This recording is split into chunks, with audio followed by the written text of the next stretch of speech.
Here come the Yankees. Let's get behind and cheer the Yankees.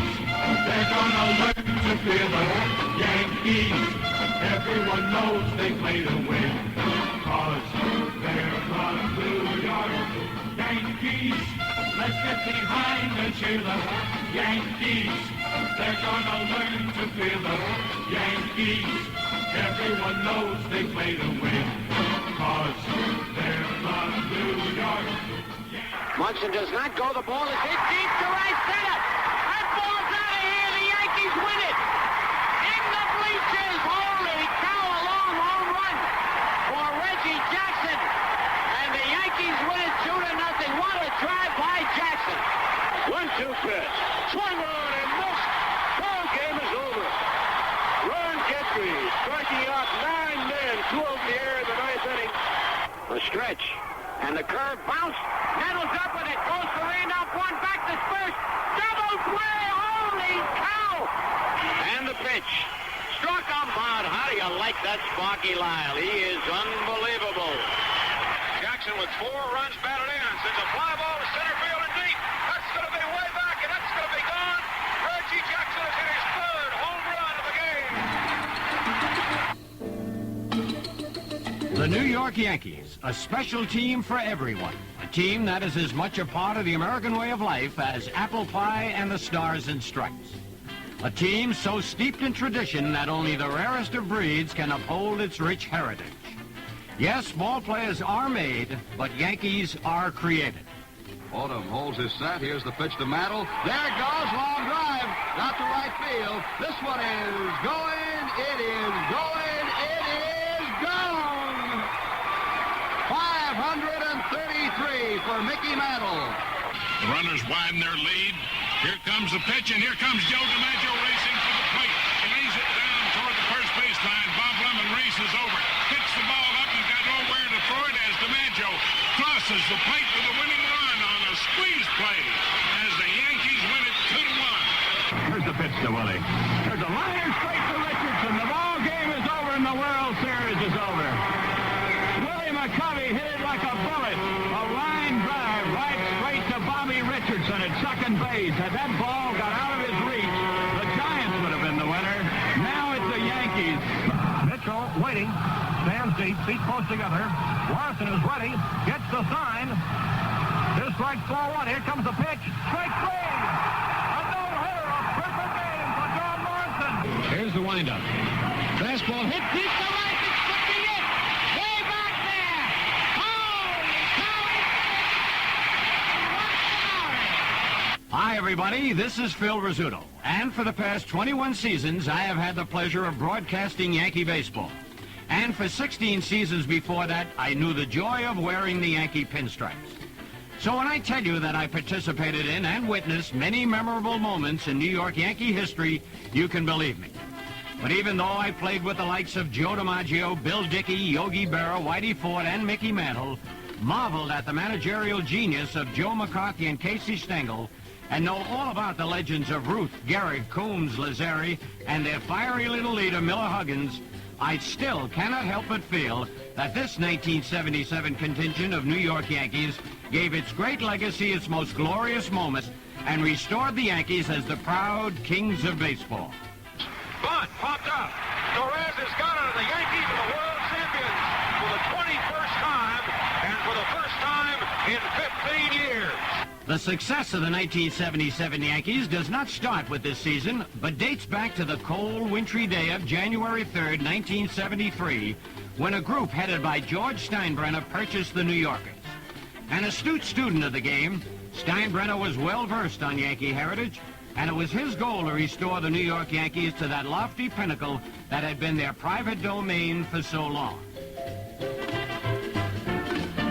Steinbrenner wasted little time in resurrecting the Yankees, but nobody knew just how serious he was until New Year's Eve 1974, when the Yankees won the biggest auction in baseball history with the signing of right-handed pitcher Jim Catfish Hunter. Despite the hoopla surrounding the Catfish Hunter signing, the 1975 season turned out to be a dismal one as the Yankees finished a distant third.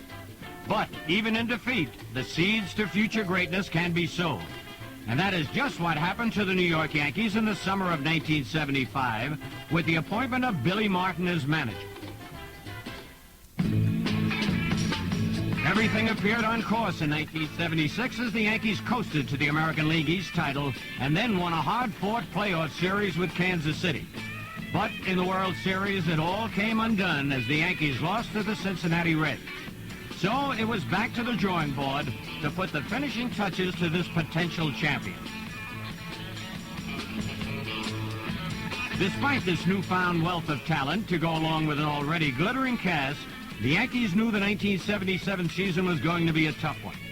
Up in Boston, there were the Red Sox to contend with. Their booming bats looked like a remake of the Guns of Navarone.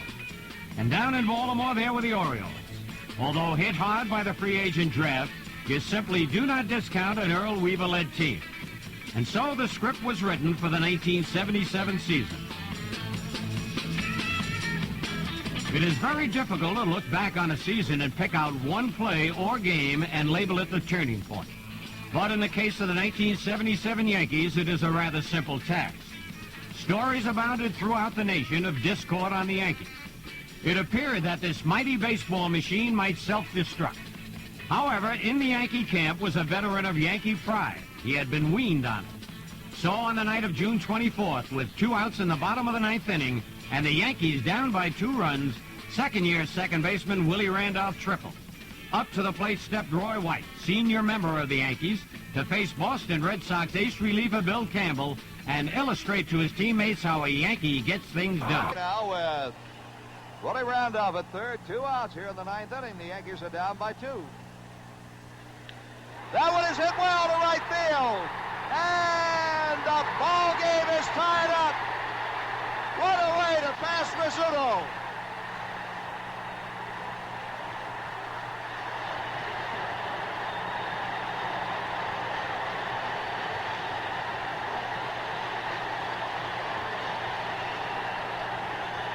The stands are going wild, and so is the Yankee bench. Roy White has tied the ball game up. Roy White is now in 9th place on the all-time Yankee hit list with that 2-run shot. But more importantly, we've got a tie ball game here at Yankee Stadium. A happy Yankee bench. They've got to work a little overtime perhaps tonight, but I think they're going to be very happy to go out there again. Suddenly, mutiny became harmony, and in the 11th, Reggie Jackson showed why he decided to become a Yankee. Drill down the right side, that's going to be a base hit, and the ball game is over. Reggie Jackson jumping on the first pitch from Hernandez, and the Yankees come back and win it by a score of 6-5. How about that, Reggie Jackson? Oh, man, he got that curve inside. Look at the Yankees congratulating him. That's got to make him feel 10 feet tall. So a single for Reggie Jackson driving in. Greg Nettles from second base, and a happy bunch of Yankees go to the clubhouse as they win this ball game in 11 innings. The final score, the Yankees 6 and the Boston Red Sox 5. I think, Phil, this ball game might be one of the key ball games of the year for the Yankees. Could turn the whole season around for the Yankees. Everybody was down. They were trailing 5-2, tied it up with 2 out. And this base hit by Reggie Jackson, he got around on an inside curveball. Miller knew he had to catch it on the fly, couldn't do it, and just gave up on the ball. A big base hit for Reggie Jackson, a big morale boost for the New York Yankees. Loved by many, scorned by some, but respected by all, Reggie Jackson was just warming up to take the city of New York by storm. On July 26th, the Baltimore Orioles, New York's other close pursuer for the American League East title, felt the lethal sting of Reggie's mighty bat. Just like the Boston game of a month earlier, the Yankees went into the bottom of the 9th trailing by 2 runs. But pinch hitter Cliff Johnson, a recent acquisition from Houston, won the hearts of the Yankee faithful with a game-tying blast. And now Cliff Johnson will come up and bat for Bucky Dent, and let's see what Earl Weaver does.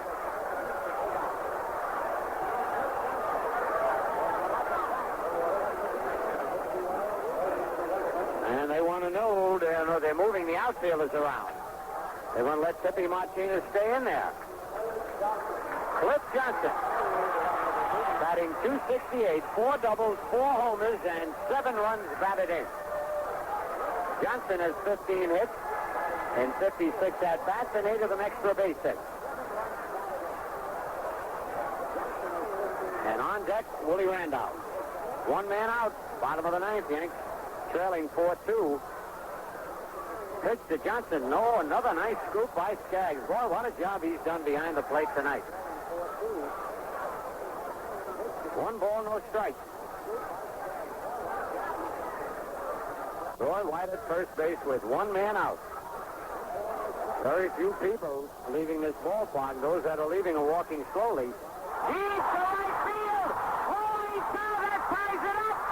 Wisconsin has just hit a big hit home run. And the ball game is tied up. What a shot to the opposite field by Cliff Johnson. And I got goosebumps all over me. All of a sudden, this Yankee crowd are on their feet. The ball game is tied up. Everybody in the dugout jumping up to pat Johnson on the back. I want to tell you, an opposite field home run, and there's still only 1 out, and the Yankees are still batting.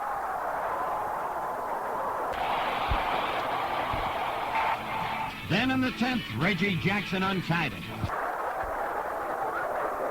Yankees fighting back in this ball game. They were down 4-0 at the end of 3. Picked up a run in the 4th, another one in the 7th, 2 on a 2-run home run by Cliff Johnson in the 9th inning. Pitch to Jacksonville, deep to right center. That ball is going, it is gone, and the ball game is over. Reggie Jackson has just hit one of the bleachers over the 385-foot mark, and the Yankees win it by a score of 5-4. Reggie Jackson's 17th home run of the year, and the 10th time this year that Jackson has driven in the game-winning run for the New York Yankees. Final score once again. The New York Yankees 5, the Baltimore Orioles 4, and I'll be back with more right after this. Jackson's clout turned on the fans in New York, as he would throughout the second half of the season, when under pennant pressure he performed at his zenith. The Yankees locked away the American League East title in 1977 with a tremendous last 2 months of the season, as they wiped out the opposition, winning 42 of their final 59 games, a sizzling 7-12 percentage.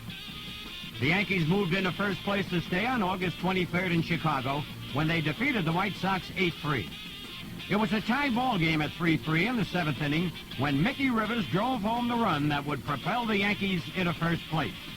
Now, runner at third, nobody out, 1 ball, 2 strikes. The infield's in. Ground ball, base hit to left field. No longer the pursuer, but now the pursued, the Yankees were going to make themselves very difficult prey to catch. If there was a week that was for the Yankees in 1977, it had to be August 28th through September 4th. In a blitzkrieg of action, the Yanks decimated all that came before them and brought back visions of 50 years ago, when the Yankees' murderer's row was the talk of baseball. It started on Sunday, August 28th, when left-hander Ron Guidry celebrated his 27th birthday in grand fashion by shutting out the Texas Rangers on 2 hits, 1-0. Ron Guidry has just run out away from celebrating his birthday in grand fashion. Guidry, 27 years old today, has got 2 strikes on John Ellis. Guidry looks in for the sign. Now he's ready, and the pitch to Ellis. Struck him out! Hey, what a way to perform on your 27th birthday! Ron Guidry, and the Yankees win the ball game over the Rangers 1-0. Guidry allowing just 2 base hits, and I gotta tell you, Guidry is feeling pretty good right now. The entire Yankee bench coming out to congratulate the left-hander. A 2-hit shutout. He got John Ellis, a tough hitter, on strikes to end the ball game, and that's it. Happy birthday, Ron Guidry. The final score: the New York Yankees 1 and the Texas Rangers 0. Then the next afternoon against Kansas City, Chris Chambliss, with 1 swing of his bat, wiped out a 5-3 Royals lead with a game-winning home run. Doug Bird kicking away at the dirt in front of the pitching rubber.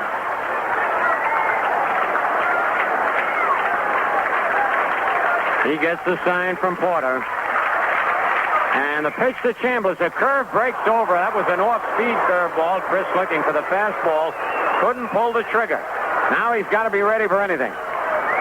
And this is when Chambliss is dangerous, when he's protecting that plate. Not swinging for the long ball. Here's the stretch. The run is going. The ball is hit deep to right field. Back, way back, way back. That ball is out of here. Holy cow. Chambliss has done it again. A home run, and I am really dizzy up here. Chambliss hit one that just got over the right field fence, and the Yankees lead 5-3. Unbelievable how Chambliss has come through against the Kansas City Royals. Holy cow, look at that Yankee bench. Frank Messer. It's just outstanding the way they're all standing down there to greet Chris Chambliss. That doesn't make any difference. Doug Bird or Mike Littell. Chambliss comes through in the clutch. Then the following night against Seattle, Mickey Rivers took one look at a Diego Segui pitch, and the Yankees had a 6-5 victory. Swings this one is good. Way back there. Way in the opposite. The next night, the Yankees closed out the homestand against Seattle when Greg Nettles hit another late-inning home run to give the Yankees a victory. However, it should be noted that during that stretch, ace fireman Sparky Lyle came out of the bullpen to hold the opposition at bay, pitching 7 2/3 innings, allowing no runs and just 6 hits while picking up 2 wins and a save. But the Yankees' week continued in Minnesota. In the first game of the series, Ron Guidry pitched his second straight shutout as Lou Piniella and Roy White supplied the batting support in a 4-0 win. The next afternoon, it was Ed Figueroa going all the way for his 13th win of the season. Then on Sunday, September 4th, the Yankees completed this fantastic week when Don Gullett, making his first start in over a month, shut out the hard-hitting Twins 4-0. The Yanks got all the runs they needed in the first inning. Greg Nettles leads off third, Munson off second, and Lou Piniella leads away at first base. Bases loaded, Cliff Johnson the batter. Jeff Zahn is ready to work. There's the windup, and the pitch to Johnson is swung on a drive, going deep toward left field. Back goes Derinsky, still going back. He'll not get this one. It's over the wall. A grand slam home run for Cliff Johnson, and the Yankees go out in front here in the first inning, 4-0. When you're involved in a tight pennant race, the month of September will become either a time to remember or a time to forget. Fortunately for Yankee followers, September of 1977 was a glorious time of year. On September 13th, the Boston Red Sox came to New York for a 3-game series. A sweep of the series by Boston, and it would be a whole new ball game. In Game 1 of the series, the Red Sox jumped to an early 2-0 lead. But in the 4th inning, the Yankees got 1 run back, and in the 5th, they broke the game open. 1-1 pitch. Hit in the air, shallow center. Lynn coming in. Doyle going back. May drop. It does. Base hit. Picked up on the run by the right fielder, Jim Rice.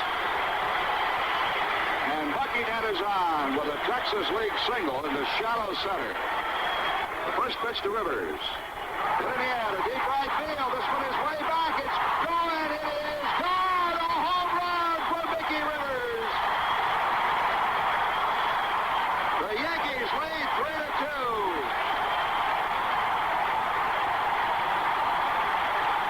Paxton, 24-year-old right-hander, has the sign. The 2-2 pitch.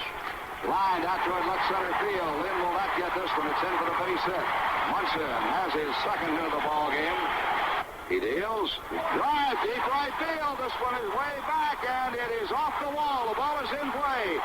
Rice throws into Doyle. No relay to the plate. Chambliss may be caught off second. He's safe. The Yankees lead 4-2. From that point on, it was all Ron Guidry as the Yanks cruised to a 4-2 win. 1-2 pitch. Swung on and missed. Ball game is over. Ron Guidry striking out 9 men, 2 over the air in the 9th inning after giving up a single to Jim Rice. And the Yankees now lead the Red Sox by 2.5 games and the Baltimore Orioles by 3. Game 2 of the series turned out to be the masterpiece of the season as Boston's Reggie Cleveland and the Yanks' Ed Figueroa matched goose eggs for 8 innings. Then in the 9th, Reggie Jackson turned out the lights for Boston. 1 ball, 1 strike, nobody out, and no score in the bottom of the 9th. This is where the home team has the advantage. Cleveland checks Munson. Reggie squares, takes it low. 2 balls and a strike. That time Cleveland curved him. It was down in the dirt.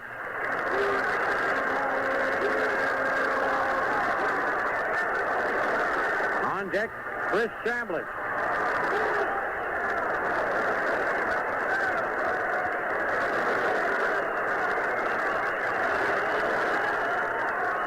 All right, Cleveland gets on the rubber. Holds the ball in back of him. Stands straight up. Gets the sign from Fisk. Now the stretch. Checking Munson on the pitch. Jackson takes it for strike 2. That time he had not squared around the bunt, was ready to swing away. 2 balls, 2 strikes.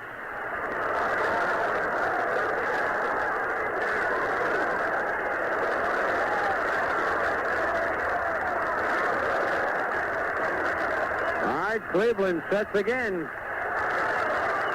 Outside with a changeup, 3-2. Now, Munson, who is a good base runner, but Jackson strikes out a lot. Remember that. You see what Billy Martin has in mind.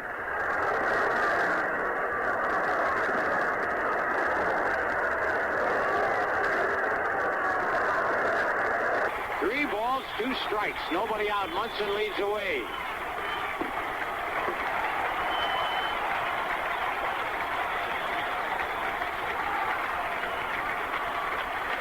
Here's the stretch. Ready for the payoff pitch. Munson does not go. The ball is hit deep to right center. That ball's out of here. The Yankees win it. In the bleachers. Holy cow, a long home run for Reggie Jackson. And the Yankees win it 2-0. What a drive by Jackson. The whole Yankee team coming out to congratulate him. I tell you, that's the Reggie Jackson that we know. He hit that ball 9 miles in the right center field. And the Yankees win it. 2 runs in the bottom of the 9th. The final score, the Yankees 2 and the Red Sox nothing. On September 23rd, the Yankees journeyed to Toronto, Canada for a critical 3-game series with the Blue Jays. The weekend belonged to Yankee third baseman Greg Nettles, as he was outstanding both offensively and defensively. In the opener, the game was tied in the 9th inning when Greg Nettles stepped to the plate. The stretch by Jefferson, and the pitch. Drive to deep right center field, and this one will not be caught. It's gone. A home run for Greg Nettles. Line drive that just cleared the wall at the 375-foot mark, and the Yankees go out in front 5-3.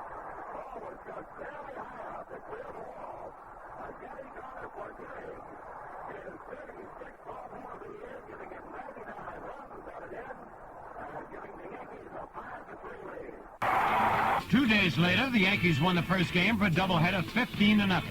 But in the nightcap, they were involved in a do-or-die struggle, clinging to a 1-0 lead when Greg Nettles came up with the play of the game to kill a Blue Jay rally and preserve another Yankee victory.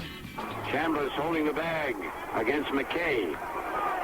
Gary Woods over at third base. The stretch and the curve bounce. Nettles up with it. Goes to Randolph. One back to first. Double play. Holy cow! The greatest play I've seen Nettles. He dove to his left. While on the ground through to Randolph. Randolph's throw was in the dirt and Chambliss scooped it out. Look at that Yankee bench. Unbelievable, beautiful play. And a lot of hearts just sunk in Boston. A double play. Oh, that's a 4-star job. 5-4-3. 4 stars for Nettles. No runs, a base hit, no errors, a man left, and at the end of 5, the Yankees won and the Blue Jays nothing. Lyle uppers. Breaking ball is hit on the ground is short. Bucky Dent has it. Throw to first. He's out and the ball game is over. Sparky Lyle comes on to get the side. In order in the 9th after striking out Roy Howell with runners at first and second in the 8th inning. And he saves the win for Ed Figueroa. In the 9th inning for the Toronto Blue Jays, 3 up and 3 down. So the Yankees won the first game 15-0 and make it a sweep, winning the nightcap 2-0. To win a pennant, it takes a heck of a lot of talent and a little bit of luck. On Tuesday, September 27th, in the final week of the season, Dame Fortune smiled on the Yankees. In a game against Cleveland, tied at 1-1 in the ninth inning, Thurman Munson led off with a single. Indians pitcher Jim Bibby then uncorked a wild pitch that allowed Munson to go to second. Then, after a sacrifice moved him to third, Bibby threw his second wild pitch of the inning, and the Yankees had a very pivotal victory.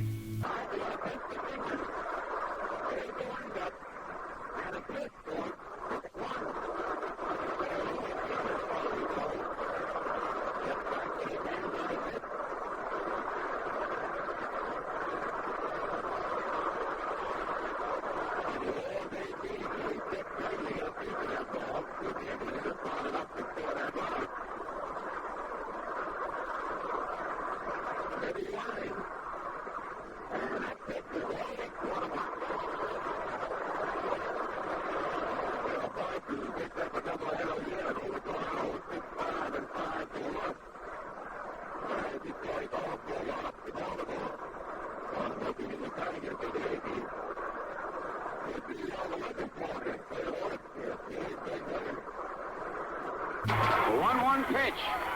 Low, and that's it. The ball gets away from Kendall. A wild pitch. The third by Bibby in the ball game. Munson scores, and the Yankees win it by a score of 2-1. The next night, the Yankees clinched a tie for the American League East when they walloped the Indians 10-0. The game was over in the first inning when Reggie Jackson unloaded this blast against Indians right-hander Al Fitzmaurice. No score in the bottom of the first, but the Yankees with a golden opportunity. Bases loaded, nobody out.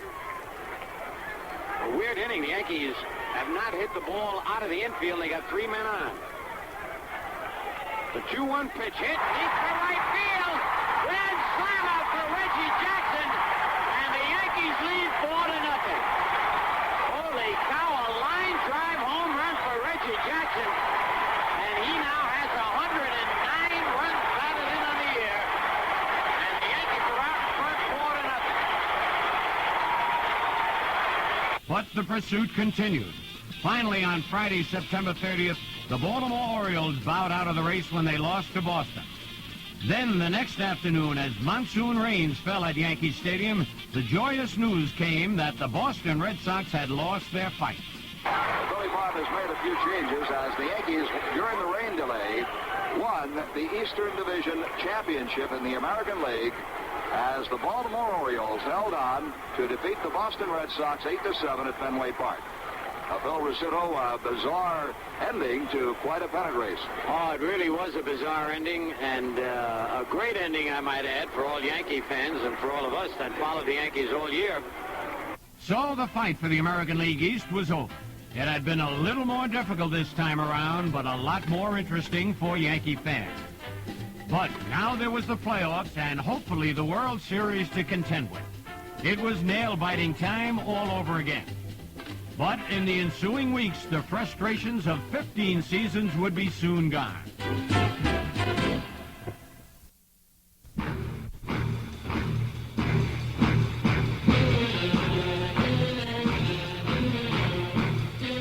The 1977 American League playoffs started on Wednesday, October 5th at Yankee Stadium in a rematch of last season's American League finalists, the Kansas City Royals and New York Yankees. In 1976, these two teams staged a memorable battle that went down to the final pitch of the final game, with the Yankees winning it. The Royals, winners of the American League West, closed the season in much the same fashion as the Yankees, winning 46 of their final 63 games, including an incredible 16-game winning streak. There was talk in the Royals camp of a revenge factor, seeking to right the wrong of a year earlier. As for the Yankees, well, maybe slugger Reggie Jackson said it all when he remarked that the Yankees will win because they are a team of character. Well, character or not, the Yankees were squarely behind the 8-ball after the first game when the Royals staged a 7-2 victory behind the strong pitching of Paul Splithoff and the booming bats of Hal McRae, John Mayberry, and Al Cowan.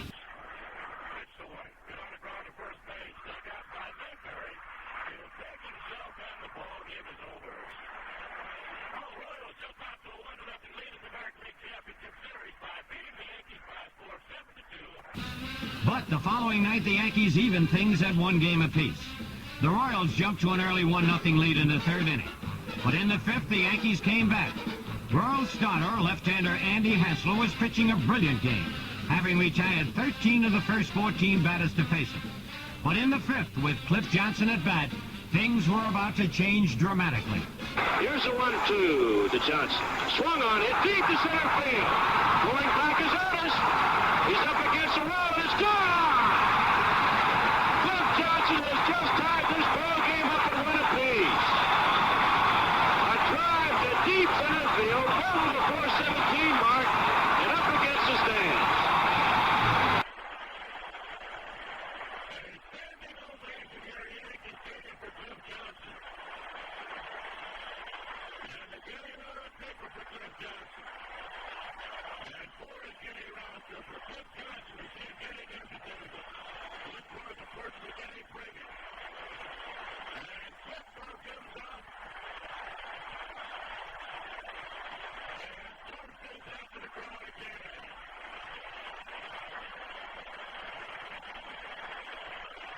Then, after retiring the next batter, Willie Randolph laced a single to left field.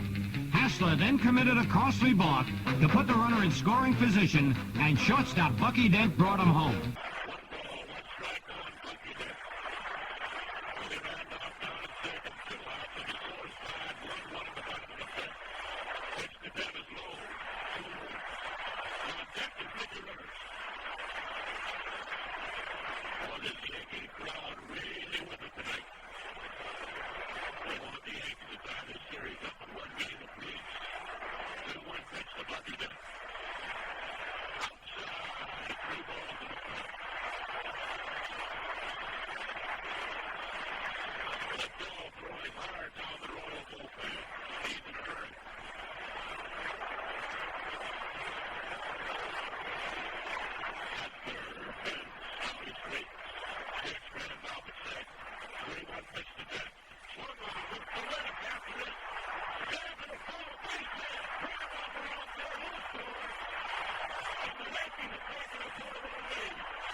The Royals managed to tie it up in the sixth, but in the bottom half of the inning, the Yankees unloaded. With 2 outs and a runner on first, Royals manager Whitey Herzog lifted Hassler in favor of right-hander Mark Littell. It was the old baseball analogy, right-handed pitcher against right-handed batter. Well, it didn't work, as first Lou Piniella and then Cliff Johnson rattled Littell. And the pitch to Piniella, swung on, base hit past Brett. Hudson digging around second base, he'll go to third. And the throw will be at second, and Hudson goes into third base at Brett, and Brett gets out of the way. Well, the Yankees have runners at first and third, 2 outs, and the batter is Cliff Johnson. The 1-1 pitch. Line left field, that is a fair ball. Hudson scores. Miller going to third. And Johnson will go into second base with a stand-up double, and the Yankees now lead 3-2.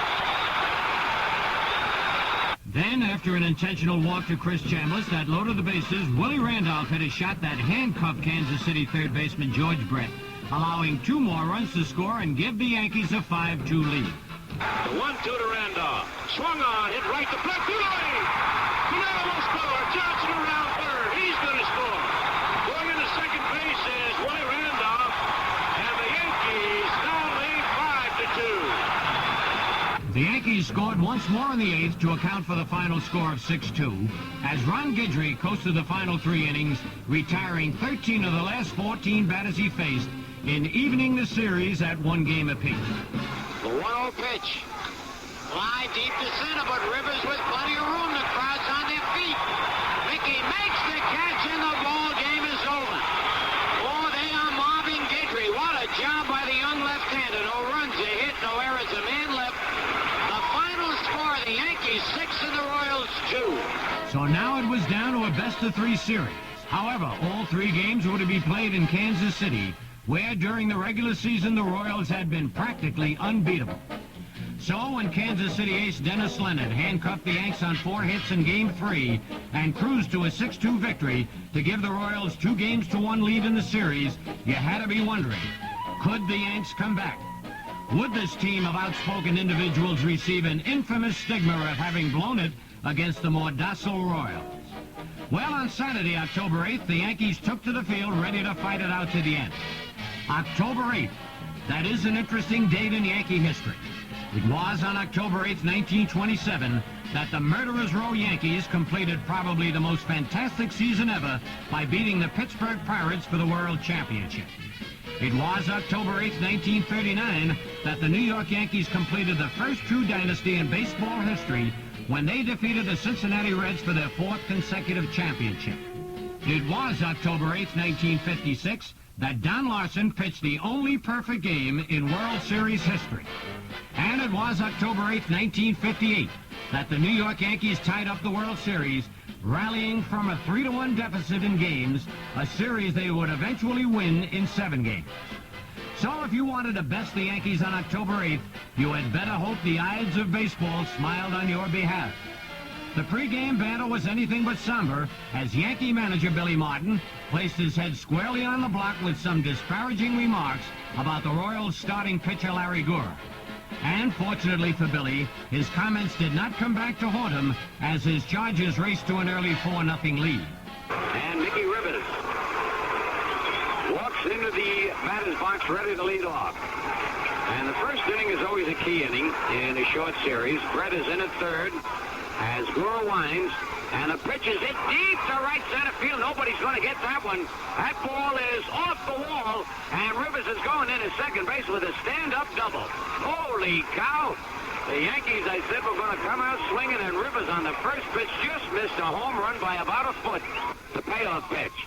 He bounces it over the pitcher's head. That'll get Rivers to third. Patek up the throw. Not in time, and Nettles beats it out for a base hit.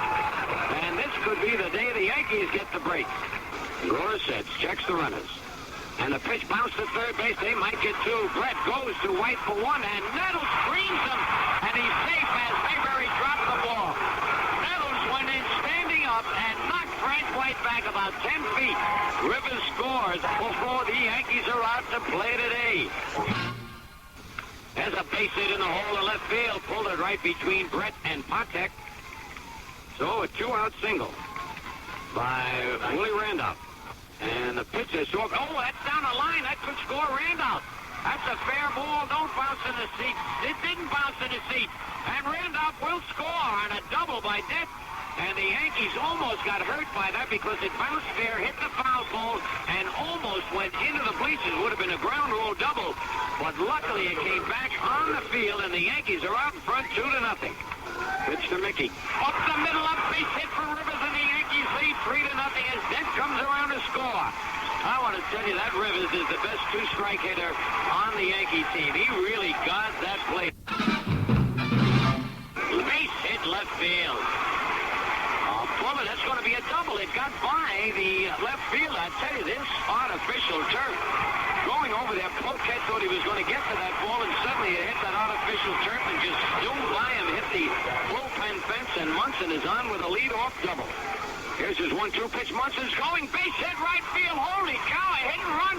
Munson scores, and the Yankees lead 4-0. Now, how do you like that strategy? Then in the Royals' half of the fourth, the momentum of the series shifted for good in favor of the Yankees.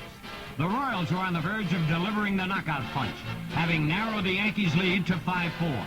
But out of the bullpen came Sparky Lyle to snuff out the rally. Here's the 2-1 pitch. Line to left field. Can Piniella get it? He does. Piniella makes the catch. Playing nearly perfectly on Brett up the alley, and the side is retired. It was a rather early call for Lyle, but the 1977 American League Cy Young Award winner was equal to the task as he mowed down the Royals on only 2 hits over the next 5 1/3 innings, and the Yankees had a 6-4 series-tying victory. Now the 3-2 pitch. Swung on it in the air to left field. Coming on is Piniella. Calling for the ball. He's under it. And the ball game is over. Joseph flying to Lou Piniella for the third out of the ninth inning. No runs, no hits, and nobody left on base for the Royals. The New York Yankees tie this championship series game up at 2 games apiece. The final score, the Yankees 6, the Royals 4. As it had been 1 year earlier, the American League playoffs came down to 1 game on October 9th. And the intensities and hostility developed over the first 4 games were evident from the outset, when the Royals struck for 2 runs in the first inning. 2-2 to Brett. Line out toward right center field. Mickey Rivers is after it. Get it. And he got it. The ball is passing all over the wall. The run will score. McRae is around third. He's coming home. Brett is on his way to third. Randolph's relay. He's safe at third base. George Brett and Greg Nettles start a fight at third. Ron Guidry is in on the fight. So is Chuck Hillard. Both benches empty. Everybody is on the field. Brett and Nettles. Brett went in hard to Nettles. Both bullpen crews are charging in. The benches have emptied and they lead down around third base.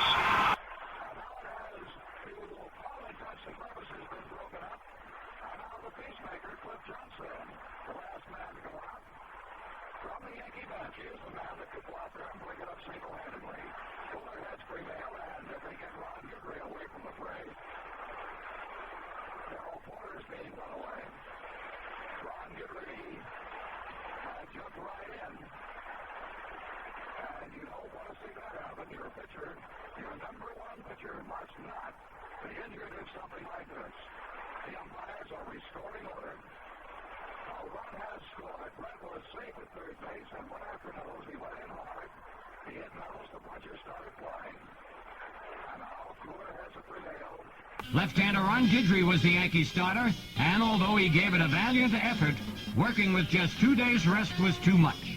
So, after the Royals took a 3-1 lead in the third inning, out of the bullpen came Big Mike Torres, who handcuffed the Royals over the next 5 innings. Torres stretches.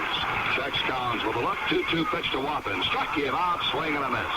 And that retires the side. 2-2 pitch. Swung on and missed. Mike Torres threw a fastball by Frank White. 1-2 pitch.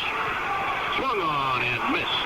Lecoq goes down swinging. That's the 4th strikeout for Mike Torres. Once again, controversy swirled around Yankee manager Billy Martin, because slugger Reggie Jackson was mired in a 1-for-14 slump. Martin took the gamble of benching Jackson in favor of veteran Paul Blair. It looked like a bad risk until the 8th, when with runners on first and third, Martin called on Reggie. Runners lead at the corners. Bird sets. There's one hit to center field. He'll get a run in. Otis coming out. He can't get it. It's a base hit and a run scores. Otis was fooled on that ball. Jackson comes through with a clutch single. And now the Yankees right back in this ballgame. It's 3-2. It was now apparent that the managerial decisions of Billy Martin and Whitey Herzog would be the ultimate factors in deciding the American League pennant. In the bottom of the 8th, the Royals had 2 men on when Billy again called on his ace, Sparky Lyle. It's the sign from Munson. And the pitch. Struck him out. How do you like that Sparky Lyle? He is unbelievable. No runs, no hits, no errors, 2 men left. At the end of 8, it's the Royals 3 and the Yankees 2. Clinging to a slim 3-2 lead, Royals manager Whitey Herzog took a gamble that was fatal in the 9th inning when he called on 20-game winner Dennis Leonard. It was the beginning of the end for KC as the Yanks put on their modern-day version of 9th inning lightning and moved out in front. Well, Dennis Leonard now, who came on and beat the Yankees here at Royal Stadium in a starting role as he pitched the full 9 innings, allowing just 4 hits and 2 runs, has come on to do the pitching. And that arm can't rebound that quickly. He'll be working to Paul Blair, and then Roy White is on deck as a pinch hitter for Bucky Dent. And then Mickey Rivers. All right, the windup by Leonard. Pitch is line to center field, and that ball's going to drop in for a base hit. Holy cow, Paul Blair hung in there as well as I've seen him hang in there all year off the tough right-hand pitcher. All right, Blair with a good lead again. Leonard sets. He's going again. The pitch, ball 4. Holy cow, Roy White with a great eye gets a walk. Runners at first and second, nobody out. Here comes Whitey Herzog. All right, Blair leads at second. White leads at first. The pitch, and he gets a base hit to right field. Blair's going to score. White's going to go to third. Holy cow, Mickey Ribbons comes through in that clutch. Holy cow, I got to say it again. The ball game is tied 3-3. Yankees have runners at first and third. Nobody out. The tail to the belt. And the pitch. And that'll get him in deep to center field. Rivers is going to tag up. And all the way back on the warning track, Otis catches it. White scores easily. Rivers easily in the second. The Yankees lead 4-3. Look at that Yankee bench going bananas. Willie Randolph hit one 400 feet. That Otis had to go back to the track and catch. And the Yankees are out in front. Stretched by Littell. And the pitch to Piniella. Bouncing ball towards the hole. Brett one hands it to his left. Throw to first. Oh, bad throw! Holy cow! He threw it 6 feet over Lecoq's head. Rivers scores. And there's that run I wanted. And the Yankees lead 5-3. Then in the bottom of the ninth, a stunned 41,133 at Royal Stadium saw Sparky Lyle close the Royals season. Stretched by Sparky. The kick. The pitch. Bouncing ball to third. Nettles goes to second one. Back to first. Double play and the ball game is over. And the Yankees are in the World Series. And they are all over Sparky Lyle. You talk about a comeback. This has got to be one of the greatest comebacks in all of baseball history. The Yankees came back from first a 2-0 deficit, then a 3-1 deficit to win the ball game. Unbelievable finish. The Yankees win it 5-3, and once again the Royals are beaten by the Yankees in the playoff. So the Yankees were American League champions. However, there was little time to savor that accomplishment, for just 2 days later it started all over again in the World Series. But after a long 162-game season, after a grueling 5-game playoff, this was what it was all about. There is a certain magic surrounding the World Series. But even more so this year, for the New York Yankees and Los Angeles Dodgers were renewing an old rivalry. 8 times these two adversaries had met in baseball's Fall Classic, and 8 times they had thrilled a nation of baseball enthusiasts. There was a time in baseball history when for 5 cents you could commute between Brooklyn's Ebbets Field and Yankee Stadium for a Yankee-Dodger shootout. But in this day and age, it is transcontinental. In Game 1 of the series, a measure of revenge was gained for Brooklynites everywhere, when a young man from the old neighborhood reared his mighty bat to defeat the old town team. His name was Willie Randolph, and it happened this way. The Dodgers jumped to an early 2-1 lead before Randolph tied things in the 6th. The 2-2 delivery.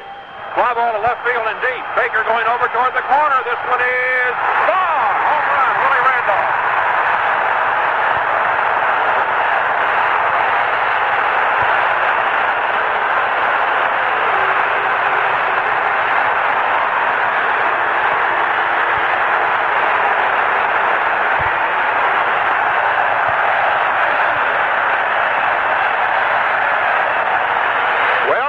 Told you the wind was blowing to the left. That's logically the only way a guy that weighs what Willie Randolph weighs, considerably under 200. He's no Steve Garvey or Chris Chambliss or Reggie Jackson. He got everything he had on that one, and it went in a looping line just to the right of the foul line. 160 pounds worth of dynamite. Willie Randolph ties it up. It's 2-2. Then, in the 8th, Randolph helped give the Yankees the lead by opening the inning with a walk and coming around on Thurman Munson's double. Here's Thurman Munson. He has a single and 3 at-bats. 7 at the belt. There goes Randolph. A line drive left field base hit. Going into the corner. Randolph halfway to third. Baker off the ball. Randolph is late.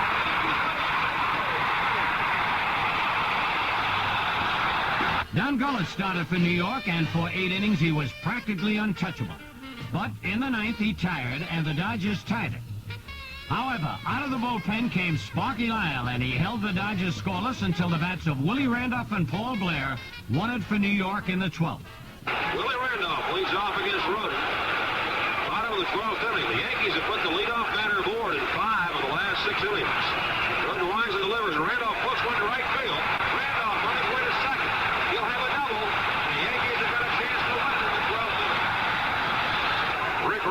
stretch. The pitch to Blair. Ground ball, base hit left field. Baker charging the ball, right off around third. Yankees win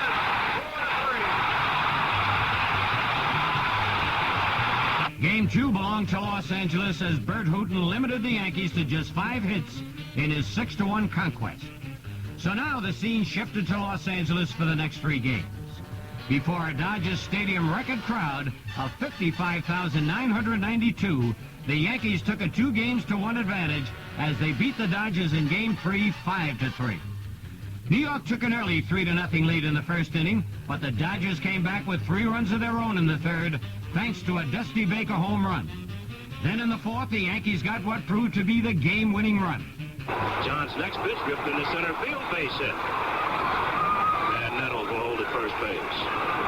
Here's a 2-strike pitch. Swung on, chopped at third. Sent off the glove of Say, and everybody's going to be safe. Here's a set now by John. Pitch to Torres. Punted out in front of the plate. John Yeager's up with it. He'll play it to first. So Torres does his job. He sacrifices. Moving to third base is Greg Nettles. On at second base is Buckner. There's one away, and the batter is Mickey Rivers. Here's a 1-1 pitch to Rivers. Swung on, bounced to second base. A run will score. Lopes only plays the first base. He makes it there as Greg Nettles scores, and the Yankees now lead 4-3. In the fifth, the Yanks made it a 5-3 game as Chris Chambliss blistered a single with 2 men on. Now John sets. And the 1-1 pitch. Swung on, hit on the ground, through into right field, base hit. Jackson digging around third, and Smith's throw will go to third base, and Pinella's there safely as Jackson scores, and the Yankees now lead 5-3. From that point on, it was all Mike Torres as he went all the way for his first World Series win. Here's a 1-2 to Lopes. Call strike 3. Lopes got looking. Torres ends the ball game by striking out Davey Lopes. Got him looking at the third strike, and that's it. The Yankees all stood out on the field congratulating Mike Torres and the starters as they walk off and go to the Yankee dugout on the first base side. And the New York Yankees have taken a 2-1 lead in the 1977 World Series. So final score here at Dodger Stadium, the Yankees 5 and the Dodgers 3. The following afternoon, before another Dodger Stadium record crowd, the Yanks made it 3 wins in 4 games. Doug Rauh was the Dodger starter, and he failed to last through the second inning. Reggie Jackson started things with an opposite field double. Jackson lines one, base hit down the left field line. Reggie digging around first. He'll go on to the second base. He'll have a stand-up double. Lou Piniella then followed with a single that gave the Yankees a 1-0 lead. Rauh reading signs from Steve Yeager. Sets. 1-1 pitch. Line over the head of Steve Garvey down the right field line. Jackson around third base. He'll score. And Piniella takes a big turn at first, but he'll go back in there sliding. And the Yankees lead 1-0. Chris Chambliss then brought Doug Rauh's afternoon to a close with another off-field double. The 1-0 pitch to Chambliss. Swung on line down the left field line. Base hit. Around second base going for third is Piniella. Baker bobbles the ball, and Chambliss goes into second base. So the Yankees have runners at second and third. Nobody out here in the top half of the second inning, and they already lead 1-0. Rick Rhoden replaced Rauh, but the Yankees' assault continued. Now he winds, and the 1-0 pitch to Nettles. Swung it on the ground to second. A run will score. Lopes digs it out. Flips over the first base. Pinella scores. The Yankees now lead 2-0, and moving to third base is Chris Chambliss. 3-1 pitch to Dent. Swung on it on the ground. Base hit right side. Chambliss will score, and the Yankees lead 3-0. The Dodgers narrowed it to a 3-2 game in the fourth with a Davey Lopes home run. And they might have done some more damage in the fourth, except for some spectacular fielding by Lou Piniella. And the first pitch. Hit deep to left. That ball is going, and it is left. Piniella leaps and makes the catch. Lou Piniella got all the way back to the wall. That ball somehow came down, and Piniella right up against the ball, leaped over the fence and made the catch. Ron Guidry, the Yankee pitcher, was in complete command throughout as he held the Dodgers to a mere 4 hits. Even in the ninth with a runner on third and the dangerous Dusty Baker at bat. The 2-2 pitch. Breaking ball, looping the shallow center, coming on his river. He's there now and makes the catch, and the ball game is over. For the Dodgers, in the ninth inning, no runs on 1 base hit, and Ron Say was left at third base. The final score in this fourth inning, the Yankees now go up 3-1. The final score, the New York Yankees 4, and the Los Angeles Dodgers Dodgers 2. The Dodgers eluded the embarrassment of losing the World Series at home when they won the 5th game 10-4. So now it was back to New York for Game 6, and what a contest this turned out to be. The Dodgers jumped to an early 2-0 lead in the first inning, but the Yanks came back with 2 of their own in the second. 2-1 pitch to Chambliss. A drive to right center field and deep. Way back, going, a home run for Chris Chambliss, and we're tied 2-2. In the third, the Dodgers regained the lead on a Reggie Smith home run. But back came the Yankees in the fourth. Thurman Munson, hitting safely in his 10th consecutive World Series game, started things with a single. The pitch to Munson. Drive to left field. That's going to be a base hit. Dusty Baker over to get it. Cuts it off. Munson around first will have to hold a long single. So Munson extends his hitting string in World Series play to 10 games. Now it was Reggie. There's a drive to right field and deep. Smith going back, away back. It's gone. Home run, Reggie Jackson.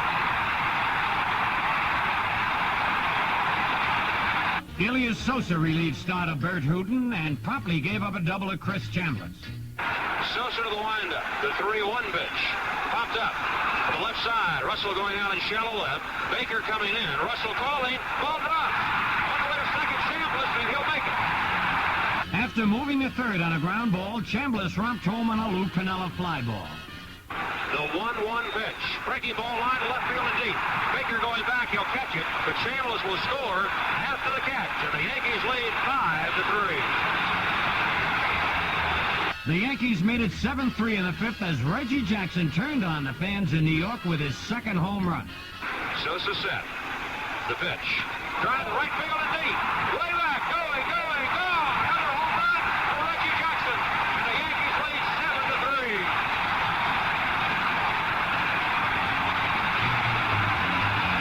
Then, in the eighth, Reggie blew the top off the city of New York. Jackson with 4 runs batted in. Sends a fly ball to center field and deep. That's going to be way back, and that's going to be gone. Reggie Jackson has hit his 3rd home run of the game.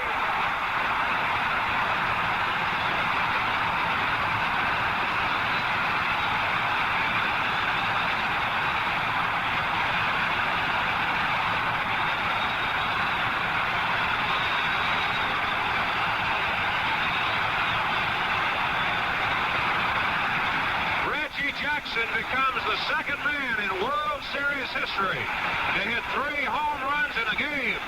We showed you earlier Babe Ruth did it on 2 occasions, in 1926 and in 1928. And Jackson just crunched one over the center field wall.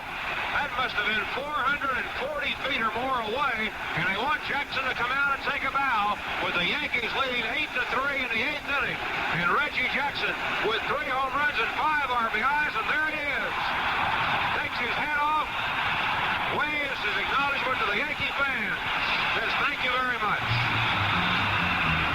Reggie Jackson had saved his finest hour for last as he joined the immortal Babe Ruth as the only players to hit 3 home runs in a World Series game. And he became the first player to hit 5 round-trippers in one series. Reggie's feat was even more remarkable since his 3 home runs in one game were all hit on the first pitch. Now, whether you witnessed this game in person, watched it on television, or listened to it on radio, it was a game to be remembered. For after 15 years and 2 days, the New York Yankees were once again the world champions of baseball. Torres, who's pitched a 9-hitter, stretches, deals. Bunt, popped up.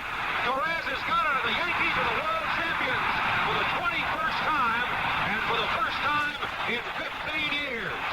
Lee Lacy tried to butt his way on. He popped it up. It was caught by Mike Torres, and New York wins 8-4 over Los Angeles and takes the World Championship 4 games to 2.